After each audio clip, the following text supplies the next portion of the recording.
사파에서 방현석. 나야. 30분 전 그녀는 그렇게 말했다. 첫 번째 전화를 나는 여기말로 받았다. 알로? 대답이 없었다. 알로?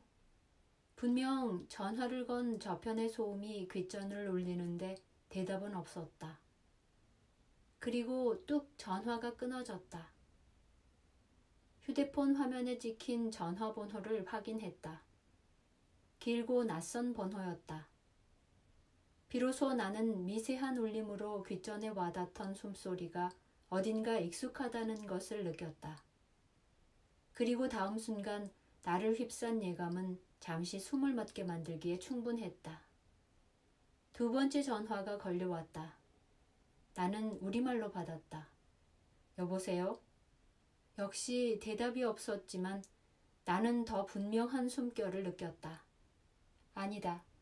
내가 느낀 것은 숨결이기보다 어떤 향기에 더 가까웠다. 여보세요? 다시 불렀지만 전화는 끊겼다. 세 번째 전화는 한참 사이를 둔 다음 목젖까지 차올랐던 이름을 부르지 못한 것을 내가 후회하고 있을 참에 걸려왔다. 서둘러 터치스크린을 밀고 그녀의 이름을 부르려고 했다.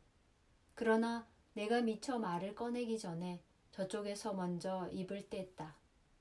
나야. 예감은 틀리지 않았다. 숨소리만으로 자신을 기억할 것을 요구할 수 있는 사람은 세상에 그녀밖에 없었다. 그녀는 끝내 정민이라고 말하지 않았다. 나야.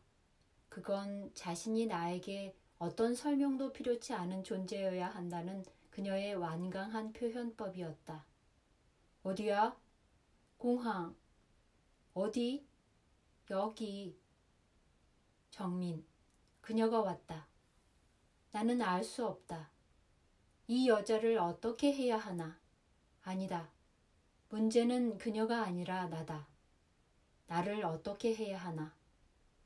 창밖으로 이정표가 지나간다. 공항 25km.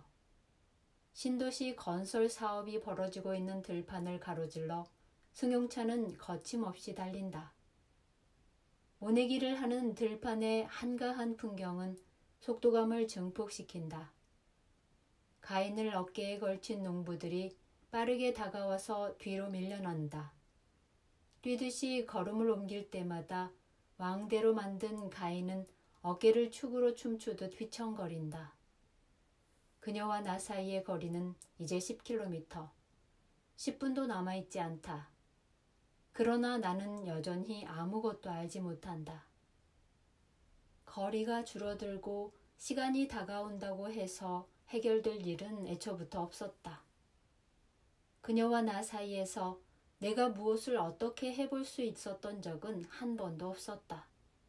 처음 만났을 때도 그랬고 20년 전에도 그랬으며 7년 전에도 그랬고 조금 전에도 그랬다.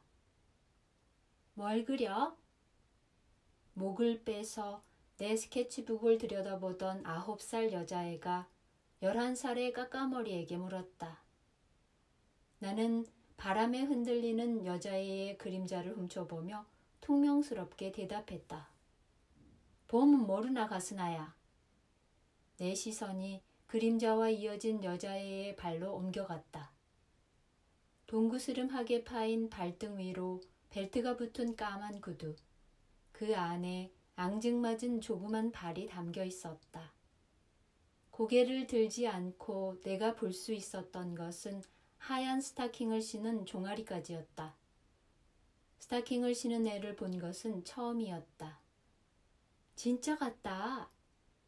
입안에서 터지는 별사탕처럼 가을 햇살을 가르며 퍼지는 그녀의 목소리에 나는 고개를 들고 말았다. 얼굴이 왜 빨갛지? 원래 굴타가스. 그녀와 눈빛이 마주친 나는 말을 멈추었고 그녀에게 하려던 가스나라는 말은 영원히 미완의 단어로 남았다. 다시는 그녀를 가스나라고 부를 수 없었다. 맛있겠다. 9살의 정민은 그림 속의 홍시를 보며 침을 꼴깍 삼켰다.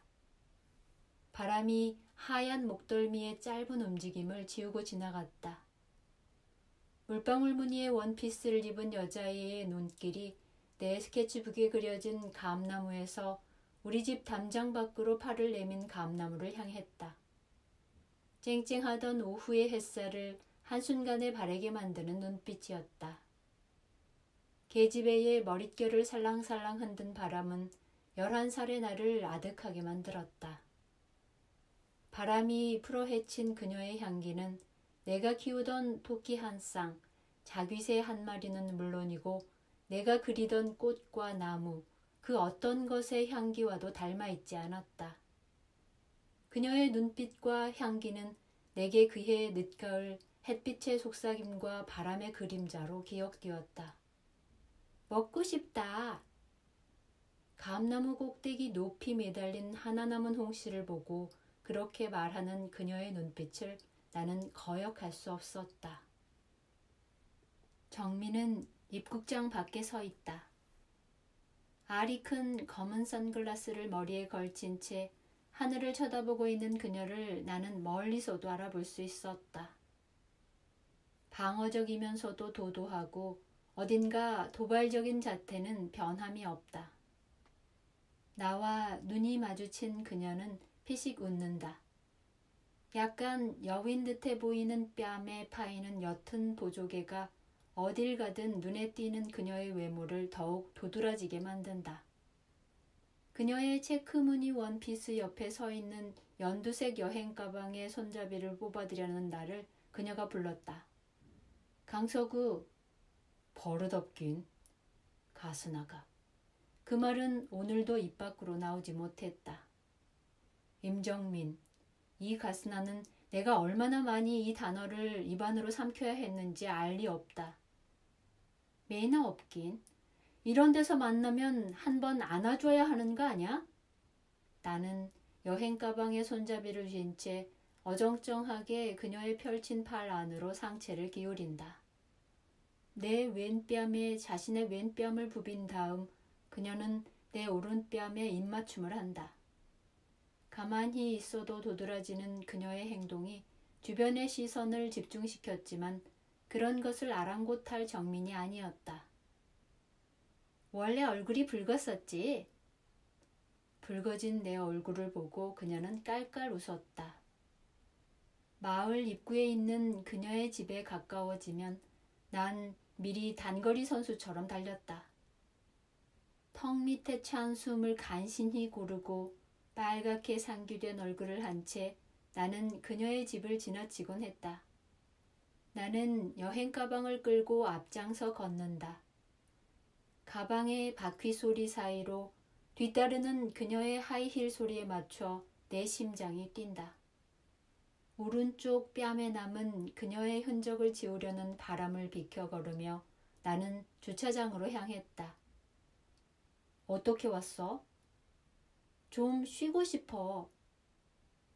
20년 전에도 그녀는 이렇게 나를 찾아왔었다. 좀 쉬고 싶어. 그녀는 서울에 있는 대학으로 진학을 했고 나는 가정 형편도 공부도 신통하지 않은 아이들이 다니는 상고를 나왔다. 아버지의 바람이던 면서기조차 되지 못한 채 나는 농협의 영농계 서기가 되었다. 종묘와 비료, 농약을 취급하는 단순한 일이었다. 상고를 나왔다기보다 상고 미술부를 나온 나에게도 어려운 일이 아니었다. 농사도 부기도 행정도 몰라도 꼬박꼬박 월급을 받을 수 있는 자리가 영농계였다.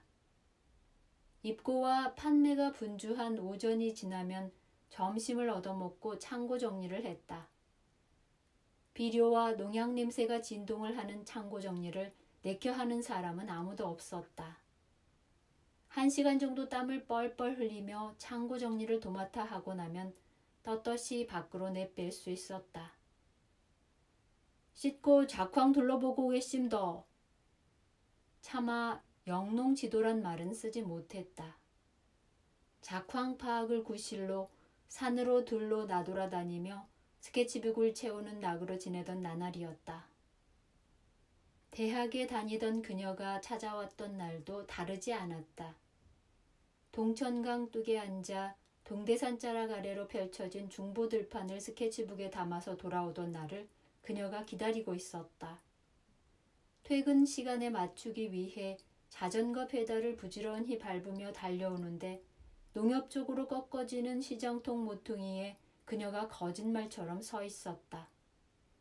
청바지에 티셔츠를 입고 있었다. 그녀가 바지를 입은 모습을 처음 본 날이었다.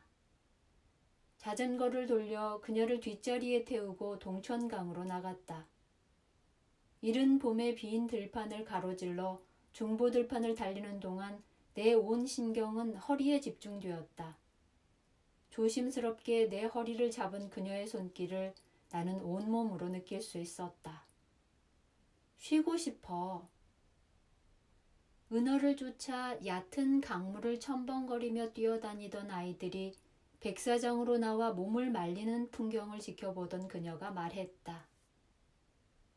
바랜 청바지와 구김이 간 티셔츠보다 지친 얼굴이었다. 목소리만큼 생소한 그녀의 눈동자에 노을이 깃들고 있었다. 그녀가 운동권이 되었다는 소문을 들었을 때만큼 비현실적인 느낌이었다. 쉬었다가 가. 동천강 너머로 넘어가는 해를 바라보며 나는 대답했다. 우리가 타고 온 농협의 공무용 자전거가 수양버들 동치에 기대 서 있던 오후와 저녁 사이의 시간이었다. 농로를 따라 면 소재지의 하숙집으로 돌아오던 저녁, 자전거 뒷자리에 앉은 그녀는 말없이 내 허리를 껴안고 등에 뺨을 기댔다. 빈 들판을 가로지르는 바람이 그녀의 머릿결을 흔들어 내 목덜미로 날려보냈다. 그날 그녀의 뺨과 머릿결의 촉감은 내 등과 목에 남아 지워지지 않는 기억의 일부가 되었다. 와, 안어이강! 차에서 내리는 정민을 본 투이 아주머니가 나를 향해 두 손을 펼쳐 보이며 감탄사를 터뜨린다. 내가 사는 집에 발을 들여놓은 첫 번째 여자여서 그녀가 그렇게 반색을 하며 우리를 맞이하지는 않았을 것이다. 정민에게는 아름다움이나 화려함이라는 말로는 부족한 어떤 것이 있었다. 방금 전까지만 해도 나뭇잎 하나 미동하지 않던 시들한 풍경을 흔들어 깨우는 바람과 같이 그녀는 언제나 주변의 분위기를 흔들며 사람들의 시선을 잡아끄는 존재였다. 그녀는 어디에서도 풍경에 섞이는 여자가 아니다. 한 폭의 그림에서 주변의 모든 것들을 배경으로 밀어내며 그녀만이 살아 도드라졌다. 나는 오늘도 그녀의 배경으로 밀려나는 풍경의 일부가 된다. 그러니까 나는 그녀에게 어울리는 한 쌍의 그림으로 존재하지 않는 것이다. 호텔이 싫다며 내가 사는 집으로 가자고 고집한 그녀에게 나는 침대가 있는 3층의 내 방을 내주었다. 그녀는 아주 당연하게 짐을 푼다. 긴 머리칼을 뒤로 둘둘 말아올려 묶고는 소파 깊숙이 몸을 묻으며 기지개를 켜는 그녀의 동작은 오랜 여행을 다녀온 안주인처럼 당당하다. 집이 좋다. 그녀는 쉬기 위해 수천 킬로미터를 날아왔고 이제 막 쉴 참인 것이다. 나는 투이 아주머니에게 내 방의 욕실에 있는 세면 도구들을 2층으로 옮겨달라고 말한다. 2층에는 쓴 적이 없는 게스트룸과 바가 있었다. 다시 그림을 그리는구나. 그녀의 이 한마디는 예리하게 내 귓전을 파고들었다. 휴식이 필요해 보이는 그녀를 뒤로 하고 2층으로 내려가려던 나는 그 자리에 얼어붙고 말았다. 화실은 3층 내 침실을 마주보고 있었다. 그리다만 그림이 대부분인 화실을 둘러보는 그녀를 바라볼 수가 없었다. 나는 화실을 등지고 침실에 풀어 헤쳐둔 그녀의 짐을 정리한다. 그녀의 가방에서 빠져나온 옷과 파우치들을 서랍장 위에 보기 좋게 모양을 갖춰 배열해 놓는다. 언제부터 지켜보고 있었는지 방문턱에 기대선 그녀가 그런 내 모습을 말끄러미 바라보다 피식 웃는다. 쌍꺼풀 없는 눈매에 장난기가 스쳐 지나간다. 방이 하나가 아니어서 다행이네. 청바지를 입고 찾아온 21살의 그녀에게 하숙방을 내주고 나는 예비군 중대에 근무하는 방위병의 자취방 신세를 지거나 여인숙에서 잤다. 그때도 지금도 그녀에게서 어색해하거나 미안해하는 기색은 조금도 엿볼 수 없다. 그녀가 쉬고 싶어졌을 때 찾을 사람으로 나를 선택해 주었다는 것만으로도 나는 그저 가슴이 벅찼다. 생각이 없다며 저녁을 거의 먹지 않은 그녀가 걱정되어 나는 묻는다. 아프다더니 이제 다 나았어? 보시다시피 멀쩡해. 죽는 것도 쉽지 않아. 고약하게 말한다. 가스나가. 하는 말은 또 입 안으로 삼켜져야 했다. 그러고 보니 약간 야위었을 뿐이라고 생각했던 그녀의 몸피가 유난히 길어 보인다. 실핏줄이 도드라져 보이는 팔목도 투명하리만치 말 같아. 그녀의 눈이 나를 보고 웃고 있다. 내가 자신을 거역하지 못하리라는 것을 이미 알고 있는 눈. 자신이 멀쩡하다고 말하는 것을 믿으라고 명령하는 눈. 하지만 그녀는 알고 있을까?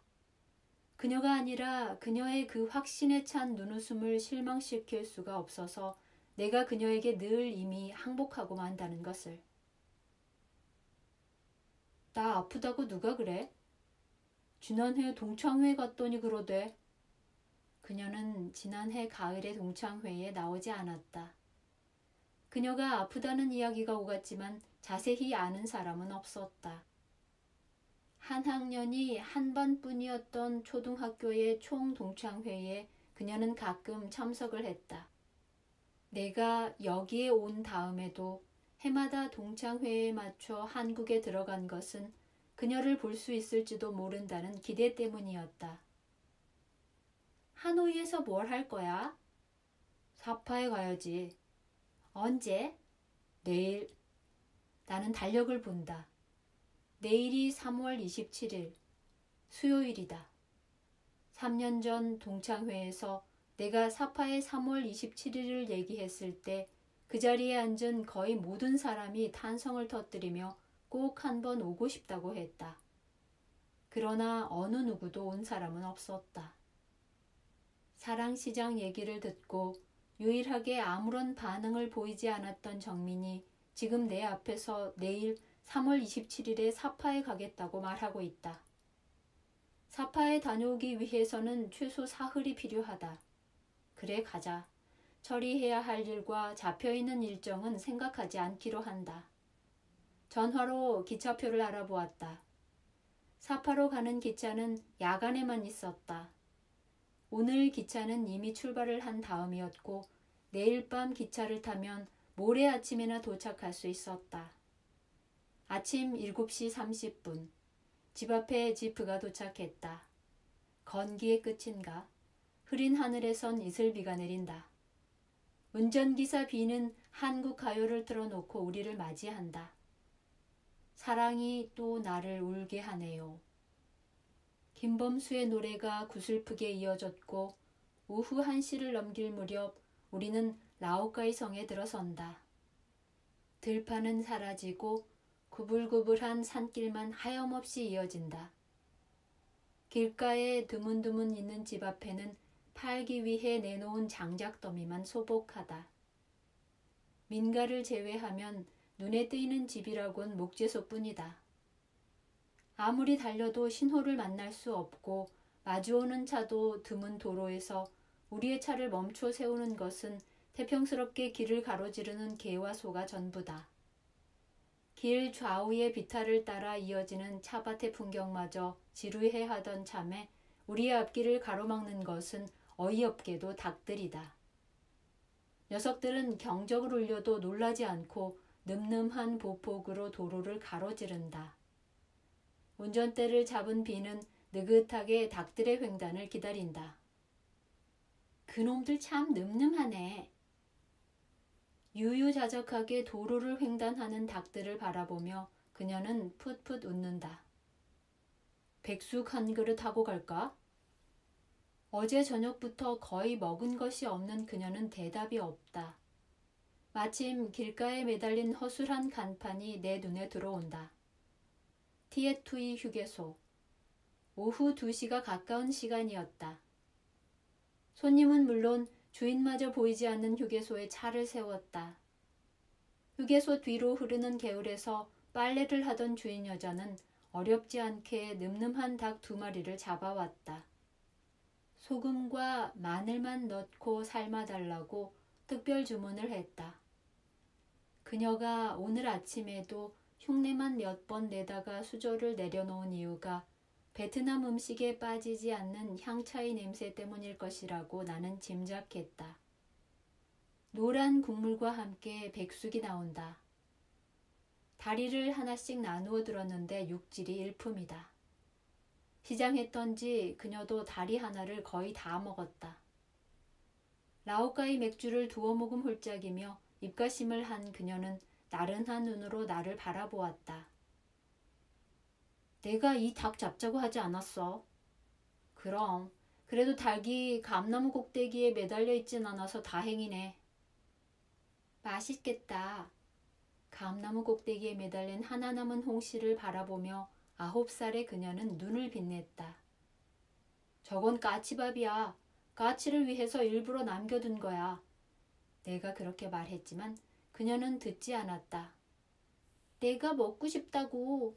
내가 먹고 싶다니깐.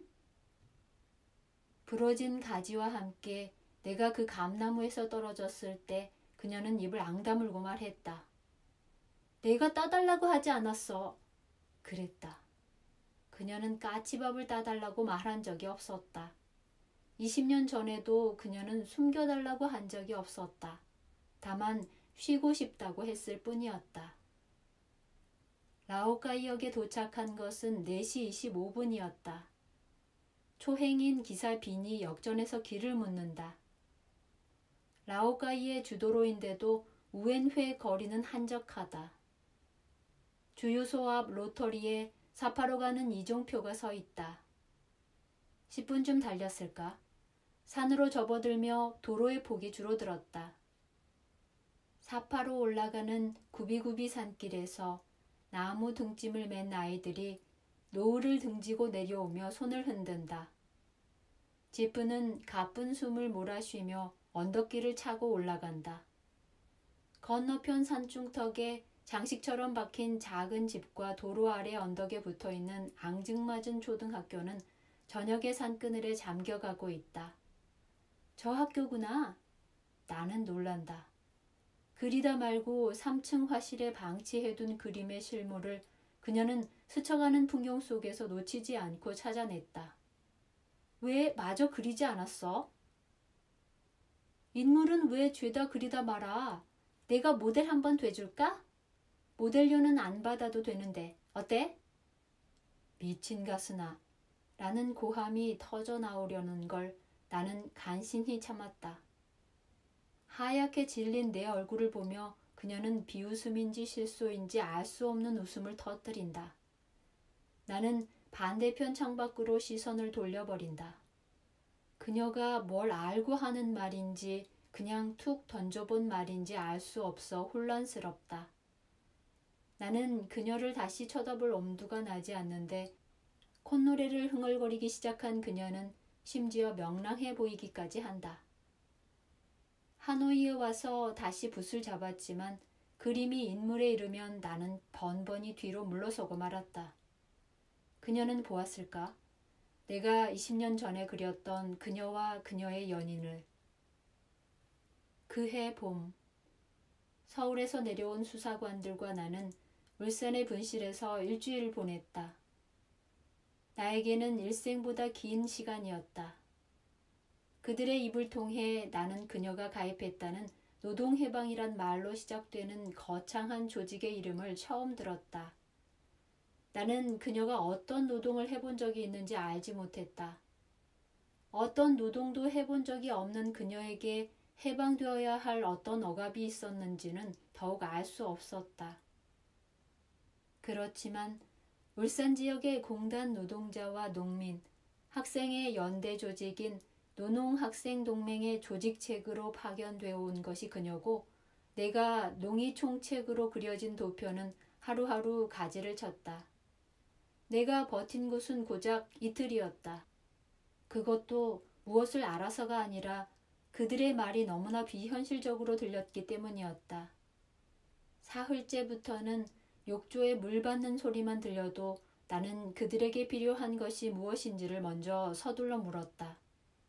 내가 이름도 들어본 적이 없던 조직에 맹원으로 가입하고 들판에서 일하는 사람들을 그린 내 그림이 농민 해방을 선동하기 위한 것이었다거나 자동차 공장에 다니는 아들의 작업복을 입은 농부는 노농동맹의 상징이라거나 하는 따위는 어떻게 되어도 상관없었다.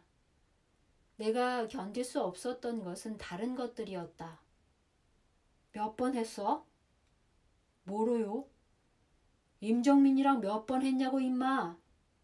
옵심도. 그것을 부인하는 것은 내가 노농동맹을 만들 목적을 가지고 계획적으로 농협에 침투했다는 것을 부인하는 일보다 어려웠다. 내 하숙방에서 압수해온 그림과 화구들을 펼쳐놓고 그들이 요구하는 대로 죽창을 든 농민은 그렸지만 내가 장난삼아 그려두었던 음란한 누드화의 얼굴을 그녀로 바꾸어 그릴 수는 없었다. 물감을 다 뒤집어 엎고 또 죽도록 맞았다. 그리고 나는 그녀를 찾아왔던 선배의 얼굴을 그려주고 버텼다. 그리고도 끝내는 그녀를 음란한 누드화의 주인공으로 만들고야 말았다. 그것으로만 끝났어도 나는 견딜 수 있었을지 모른다. 그녀와 그녀의 선배를 한 화폭에 그려놓도록 만든 그들은 그림을 앞에 두고 나를 비웃었다. 야, 처용이 따로 없네. 역시 처용이 살았던 땅이라 달라. 그녀는 창밖으로 목을 내밀어 흙먼지 속으로 멀어지는 초등학교를 돌아보며 수학여행 온 여학생처럼 손을 흔든다. 나는 흩날리는 그녀의 머릿결에서 흰 새치를 본다. 사파로 올라가는 내내 계단식 논과 밭이 이어진다. 솜씨 좋은 횟집 주방장이 칼로 점여놓은 것처럼 논은 하늘을 향해 한 계단 한 계단 층층이 위로 올라가고 그 논밭들 사이를 비집고 우리를 태운 지프는 맹수처럼 으르렁거리며 하늘로 육박해 간다. 한 대학생의 죽음이 세상을 뒤흔들면서 나는 풀려났지만 더러운 손으로 다시 붓을 잡을 수는 없었다. 남은 그림과 화구들을 다 불태워버렸다. 농협으로 돌아왔지만 농사 업무를 담당하는 일을 더는 할 수 없었다. 기관의 압력 때문도 언제 다시 찾아올지 모르는 기관원이 무서워서도 아니었다. 보소, 젊은 서기. 농촌 지도소의 만년 주사 박씨가 나를 찾아온 것은 내가 농협에 다시 출근한 지 사흘째 되던 점심 무렵이었다. 그의 오른쪽 어깨에는 아침에 내가 판 신품종 벽시자루가 얹혀 있었다. 우짜자고 벽시를 이래 팔았는겨? 50줄의 박주사는 내가 명색이 석이라고 말을 올렸다. 와요. 윤영출 씨가 어느 맛이 사람인지 모르는겨? 암도 이화에 안 사는겨? 와요. 그라모 그 사람이 눈이 어디 붙었는지 알고 이걸 팔았는겨? 대답을 하지 못하는 나를 향해 늙은 주사는 입맛을 쩝쩝 다셨다. 그 사람 논은 다 잔물나는 회양골에 있는데 잔물나는 논에는 쥐약인 이 신품종을 주면 웃자는겨? 줄라카이까 줬지요. 늙은 주사는 한동안 말없이 나를 바라보다가 힘없이 내 앞에 벽시자루를 내려놓았다. 이거 뜯기만 한 거 노로 들고 왔신까네. 악기바리로 바꿔주소. 헛개비처럼 앉아있는 나 대신 과장이 창고에서 악기바리 벽시 한 자루를 꺼내왔다. 벽시 자루를 받아메고 돌아서려던 박주사가 나를 바라보았다. 젊은 서기, 단디하소. 이 벽시 한 자리에 그 집 한 해 농사 7공기의 목구멍이 달리가 있다는 거 생각해보소. 나무꽃 도디끼 먹는 것만 도둑질이겠나. 펜떼 굴리며 농민들 땀자른 주미에서 나온 돈으로 월급 받으면서 농사 짓는 사람들 허리 공꾸는 일을 하면 그게 뭐가 되겠노? 박주사는 더 이상 나에게 말을 올리지 않았다. 나는 헛개비처럼 앉아 유리문 밖으로 멀어지는 그의 뒷모습을 지켜보았다. 뜻도 모른 채 분실의 바닥에 엎드려 농민 해방 깃발을 그리고 나온 나를 도둑이라고 한 그의 어깨에 얹힌 벽시자루와 구부정한 등이 내 눈에 박혔다. 논에서 돌아오는 농부들이 길가로 소를 몰아 우리에게 길을 내준다. 농부들이 등에 진 짐을 바라보며 나는 박주사의 처진 어깨를 떠올린다. 농사철이면 이른 새벽 농부들보다 먼저 일어나 들판을 휘둘러 보고 바짓가랑이에 이슬 2말은 묻혀 출근을 하는 사람이 그였다. 마른 볏잎을 손에 쥐고 나보다 먼저 농약창고 앞에서 기다리는 사람도 그였다. 하얗게 탄 볏잎 끊어다가 내게 쥐어주며 이거 갖고 오는 사람은 멸구약 주고 다른 비슷한 볏잎을 보여주며 이거 갖고 오는 사람은 물바구미 약 주라고 일러주는 사람도 그였다. 구별이 되지 않아 고개를 갸웃거리는 내게 물바구미는 원지 들판에만 들었으니 원지에서 왔다는 사람이 아니면 무조건 멸구약을 주라고 일러주던 그는 이제 세상을 떠나고 없다. 그의 부음을 전해들은 지난해 겨울 나는 하노이에서 술을 마시며 홀로 외로웠다. 차마 도둑놈이 될 수는 없어 낸 나의 사표는 전보 발령이 되어 돌아왔다. 영농계에서 융자계로 전보였다. 내가 그때 융자계로 옮기지 않았다면 그녀와의 인연은 거기에서 끝이 났을까? 나야. 어디야? 세월을 뚝 잘라먹으며 전화기 너머로 들려오는 그녀의 첫마디는 그때도 나야였다. 나는 그녀가 그렇게 불쑥 내 일상을 조각낼 것을 예상이라도 하고 있었다는 듯 아무렇지도 않게 그녀의 소재를 물었다. 혹시라도 그녀를 볼 수 있을지 모른다는 기대가 앞섰지만 그녀는 다른 도시에서 다른 남자의 아내로 살아가고 있었다. 그녀는 더 이상 쉬러 올 수 없었다. 남편이 찾아갈 거야. 7해 전. 그녀 명의의 과수원을 담보로 한 대출 서류를 올린 건 나였다. 그녀의 부모로부터 물려받은 과수원의 감정가가 부풀려진 것을 모르지 않았다. 승승장구한다는 소문이 들리던 그녀의 남편이 내민 서류를 되밀 수 없었던 나는 자의반 타의반으로 해외 사업단으로 옮겼고 울산을 떠나 베트남까지 왔다. 내가 대출 서류를 되밀지 않았던 것은 그녀의 전화 때문이 아니라 내가 그렇게 하리라는 그녀의 믿음을 깨뜨릴 수 없었기 때문이라는 걸 그녀는 알았을까? 무엇을 어떻게 해달라고 말한 건 없었으니까 그녀가 미안해할 일은 없었다. 그런데도 베트남으로 떠나올 땐 조금 서운한 마음이 들었던 것도 같다. 전화 한 통 정도는 해줄 수도 있었으련만.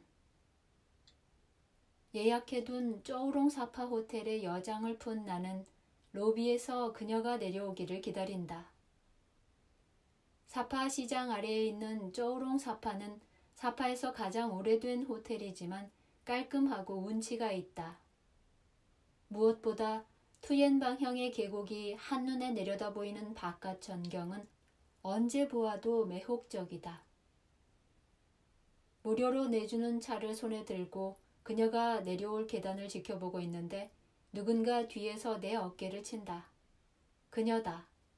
어느새 원색 자수가 놓인 흐몽족의 전통 의상을 사입은 그녀는 환하게 웃으며 한 바퀴 빙글 돌아 보인다.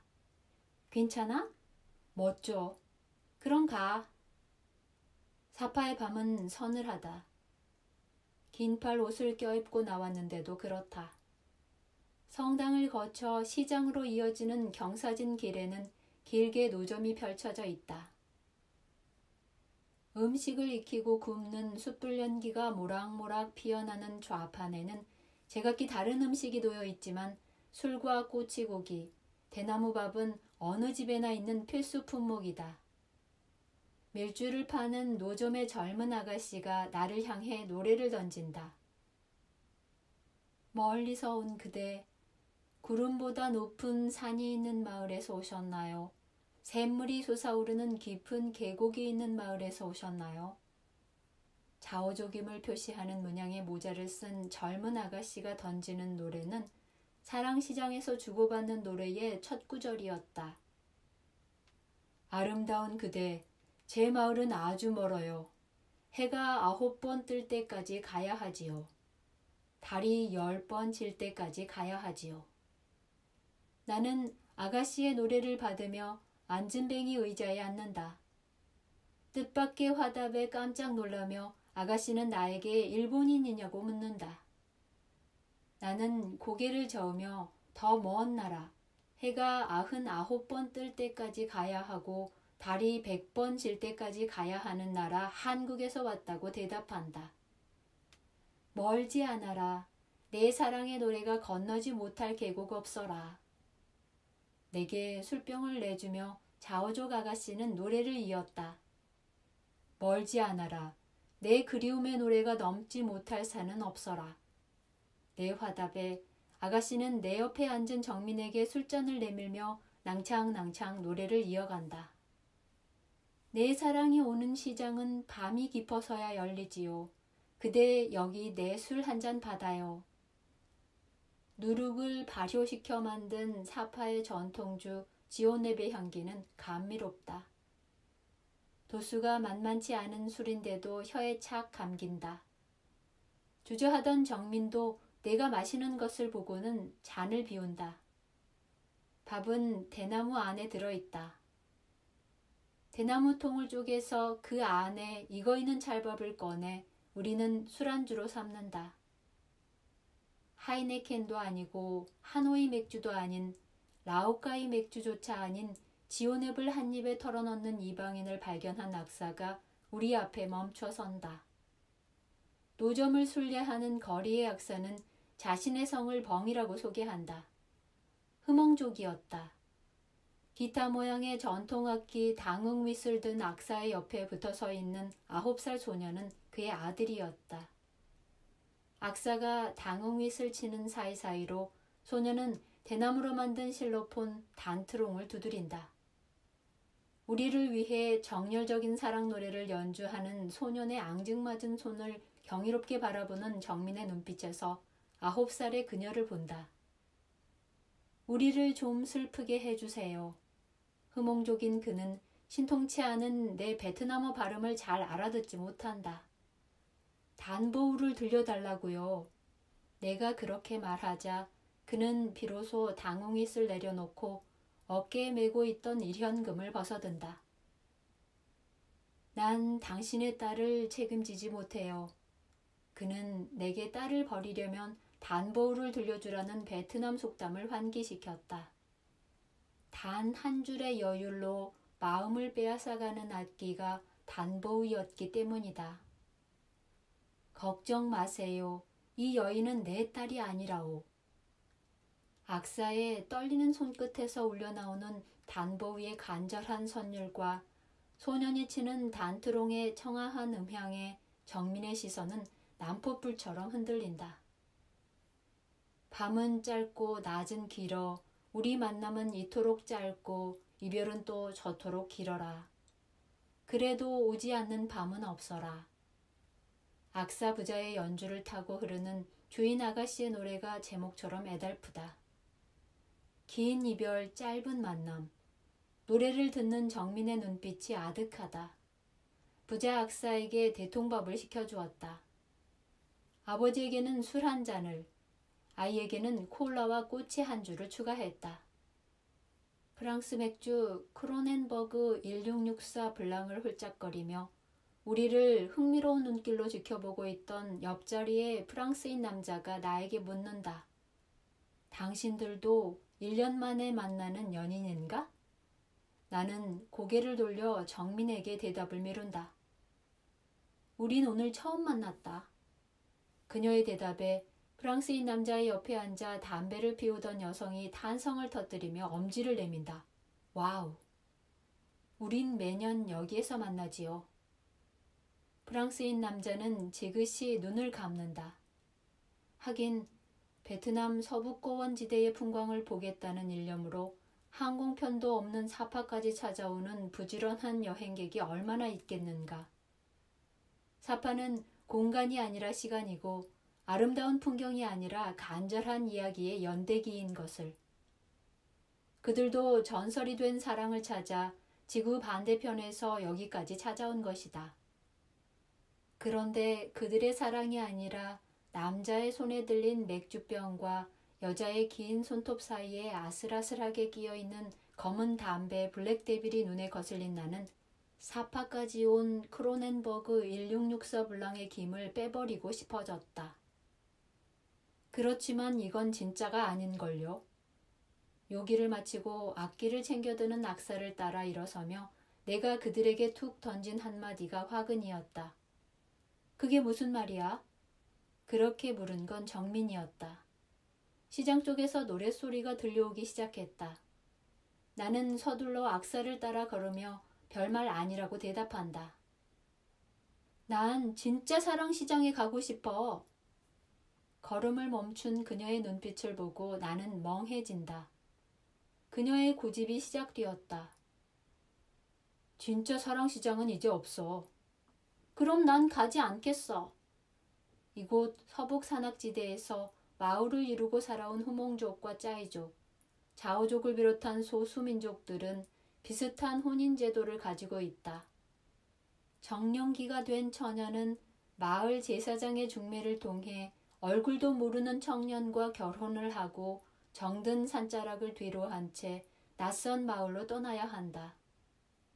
떠나야 하는 것이 정든 집뿐이겠는가? 가난하다고 사랑이 없겠는가? 산이 높다고 그리움이 깃들 곳 없겠는가? 오래된 혼례 전통과 율법을 어기는 것은 어떤 젊은이들에게도 용납되지 않았다. 그러나 정든 집과 사랑하는 사람을 그리워하며 자신의 목숨을 버리는 것마저 막을 수는 없었다. 사랑시장은 끊임없이 이어진 순정의 연대기가 탄생시킨 것이었다. 젊은이들의 죽음을 더 이상 방치할 수 없었던 소수민족의 대표들이 모였고 그들이 내놓은 지혜가 사랑시장이었다. 한 해에 한 번, 그리움을 달래고 허기진 사랑을 채우는 것을 허용한다. 그 하루, 서북 산악지대의 젊은이들은 아픈 사랑을 찾아 사파의 시장으로 모여들었다. 나는 어쩔 수 없이 우리를 지켜보고 서 있는 후몽족 악사에게 진짜 사랑시장이 어디에서 열리는지 묻는다. 사랑시장이 밖으로 알려지면서 사파를 찾아오는 나 같은 여행객들이 하나둘 생겨났다. 그러면서 사랑시장은 관광객을 위해 매주 각본에 따라 진행하는 공연처럼 되었고 진짜 사랑시장은 외부인의 눈길이 닿지 않는 깊은 산속으로 숨어 들어가 버렸다. 관광객은 진짜 사랑시장에 갈 수 없어요. 정민은 발끈한다. 왜 안 된다는 거야? 구경꾼은 허용하지 않아요. 그건 쇼가 아니거든요. 난 구경하러 여기 온 게 아니에요. 악사를 향했던 시선을 내게 돌리며 정민이 덧붙인다. 내가 오늘 이 옷을 괜히 입은 줄 알아? 정민은 자신이 입은 후몽족의 자수가 들어간 치맛자락을 펼쳐 보인다. 시장에서 들려오는 노랫소리가 점점 높아지고 악사는 우리를 향해 인사를 하며 돌아선다. 그녀는 고집을 꺾지 않는다. 난 가지 않겠어. 사랑은 없고 시장만 남은 사랑시장 따위엔 가지 않겠어. 나는 그녀의 옆에 선 채 아들의 손을 잡고 멀어져가는 악사를 지켜본다. 시장으로 꺾어지는 모퉁이에서 소녀는 우리를 향해 어서 오라고 손짓을 한다. 하지만 그녀는 여전히 꼼짝하지 않는다. 여기서 내가 할 수 있는 일은 아무것도 없다. 나는 망연히 그녀를 지켜보고 서 있을 뿐이다. 진짜 사랑시장에 가야만 하겠다는 그녀의 고집이 절박함이 위태로워 보인다. 구경꾼으로 온 게 아니라면 그녀는 진짜 사랑이라도 나누러 가겠다는 건가? 이 여자를 어떻게 해야 하나? 아니다. 문제는 그녀가 아니다. 나를 어떻게 해야 하나? 나는 무엇을 어떻게 해야 할지 혼란스러울 뿐이다. 길을 잃은 사람처럼 서 있는 우리를 향해 손을 흔들며 달려오는 사람이 있다.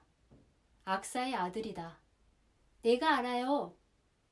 우리는 그렇게 해서 투옌의 산속에서 열리는 사랑시장에 갈 수 있었다. 현지 차량으로 갈 수 있는 길은 30분 만에 끝났다. 거기서부터 1시간을 걸었는데도 목적지는 보이지 않았다. 얼마나 남았는지 물어볼 때마다 악사의 대답은 똑같다. 거의 다 왔다.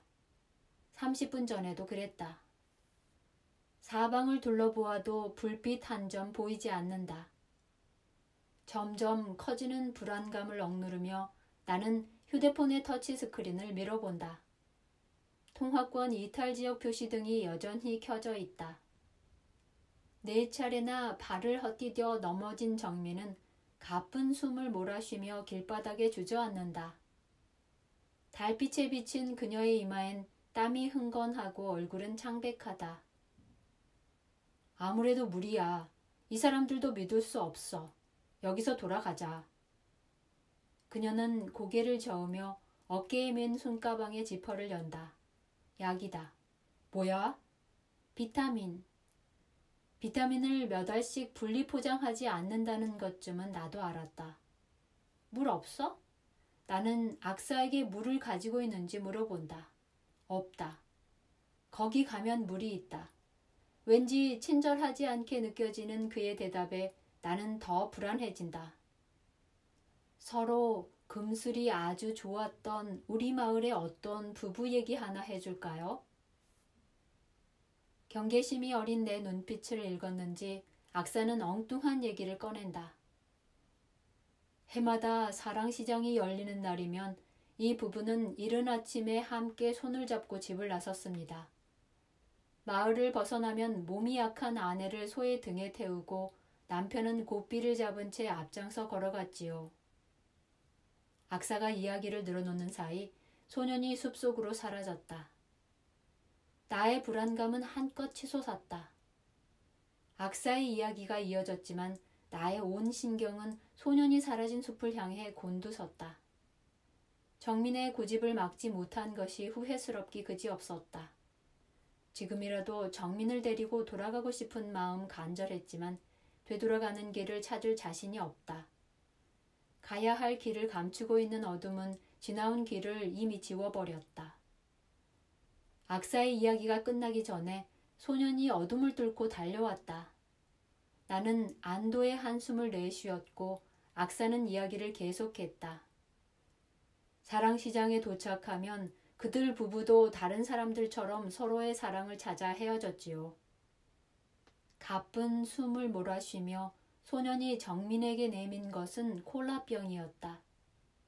내가 사준 콜라를 마시고 가방에 넣었던 빈 병에는 물이 담겨 있다. 정민이 약을 입에 털어놓고 콜라병에 담긴 물을 마셨다. 그들을 의심한 것이 미안해진 나는 악사의 이야기에 처음으로 추임새를 넣었다. 그렇게 서로의 사랑을 만나 밤을 보내고 난 다음 날은 어떻게 해요? 밤이 가면 시장도 끝이 나지요. 해가 뜨면 그들도 다시 만났지요. 이번에는 술이 덜 깬 남편을 소의 등에 태우고 아내가 고삐를 끌고 휘적휘적 왔던 길을 되짚어 집으로 돌아가는 거지요. 다시 걷기 시작해서 작은 언덕 하나를 더 넘었을 때 노랫소리가 멀리서 들려오기 시작했다. 그 사이에도 정민은 2번을 더 주저앉았지만 가겠다는 고집을 꺾지 않았다. 달빛만이 발 놓을 자리를 비추어주는 산길을 앞서 걷는 악사에게 나는 물었다. 당신이 말한 그 부부는 오늘도 저 시장에서 서로의 사랑을 만나고 있을까요? 그 아내는 이제 사랑시장에 가지 못해요. 지난 겨울에 저 세상으로 갔으니까요. 그럼 그 남편은요?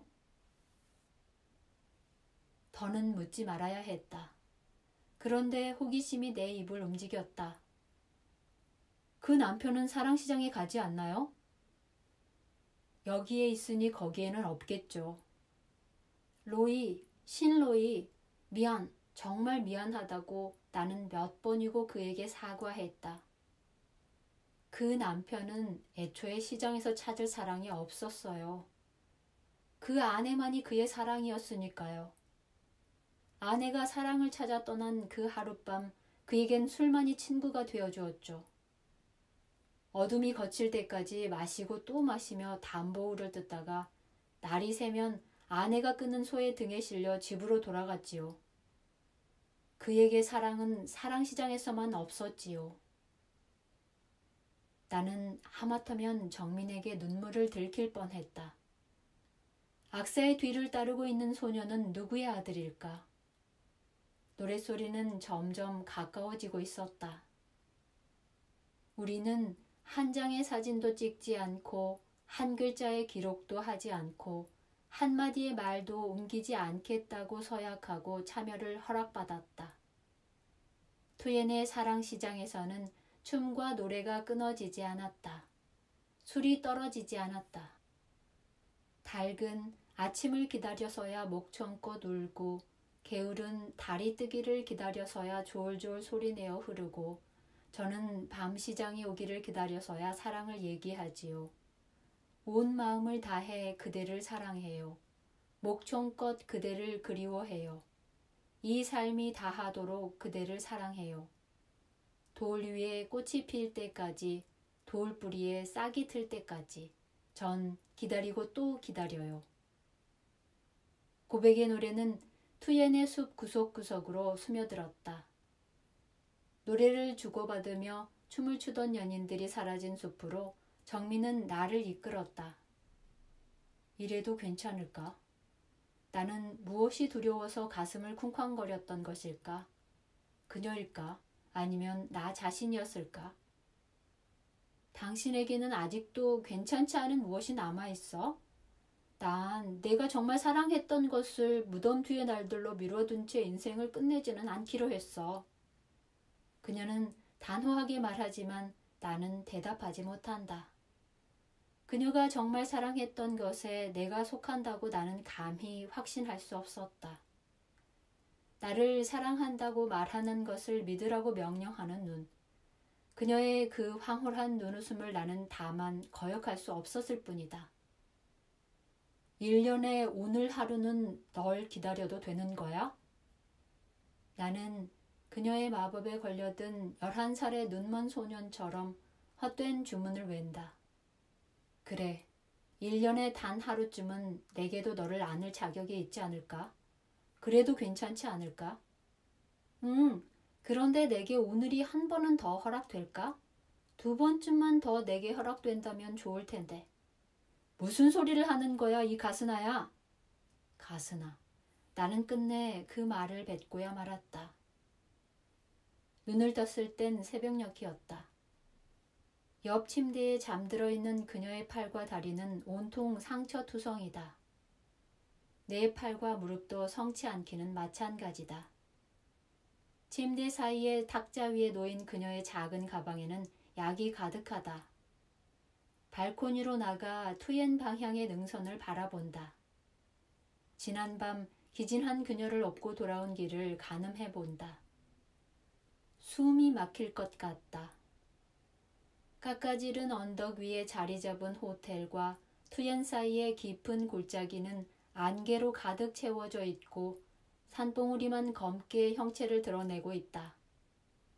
나는 고개를 들어 새벽 하늘을 바라본다. 몇 개의 별들이 밤의 마지막 순간을 지키는 근위대가 되어 사투를 벌이며 빛나고 있다. 여명은 별의 눈길을 게릴라처럼 피해 산을 타고 밀려 내려온다. 어떤 사람은 이 하루를 기다리며 1년을 견뎌냈을 것이다. 어떤 사람은 이 하루의 힘으로 또 1년을 살아낼 것이다. 그녀가 데리고 나타난 상대는 하나같이 내가 무엇으로도 대적이 가능하지 않은 대상들이었다. 그렇지만 이번에 그녀가 데리고 온 상대보다 더 나를 무력하게 만드는 대상은 없었다. 나는 이제 무엇을 기다리며 어떤 힘으로 살아가야 하는 것일까?